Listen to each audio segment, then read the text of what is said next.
Ngarang numidang sorangna pung nipanga minute kontra taba matamda Litan Police Station ki manung sanba Litan Saraikong Village da mayai kaba chinjak sizinaba Kuki furuki mioi kharana AS Sterling kauba tangkul naha ama furakpaki wahogda maikay adomda Kanglup Maselda nauna amuk ungkanarakle Thoudok adu thokraba matungda khoisaw narba miyamna maralaibasing fade haiduna Litan Police Station da thomjilakpadagi irang ama thoki INGNA CHIKNA Wari Sanaraga customary logi matung inna wathok asi waroisin puraknanaba Kuki Student Organization yauna Kuki amasung Nagagi Lup Singna miyamda apel Tourakli Litan Saraikong Village da thokiba Thoudok adu Kuki Student Organization KNO Ukrul District na akan bamong da condemn Tourakli Lup Singna Thoudok pa zero lamagi matung inna mayai kaba chinjak sizinaba khungangani gi khunja singi marakta ichamchamna ningai sangdanarpadagi Thoudok adu thokibani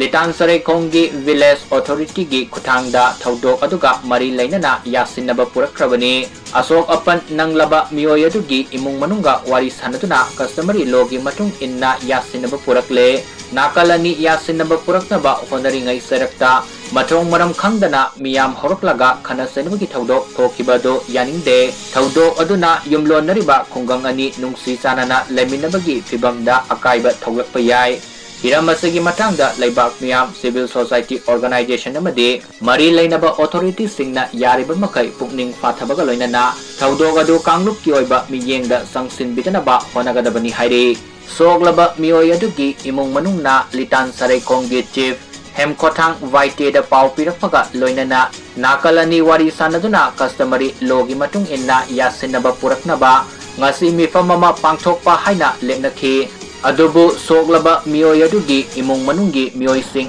laktaba maramna mifam pangthokide madugi mahuta sikibong kulgi kulai paiba mioi kayamarum laklaga Litan Saraikong Village Sipki mayumda attack torokki bani hairi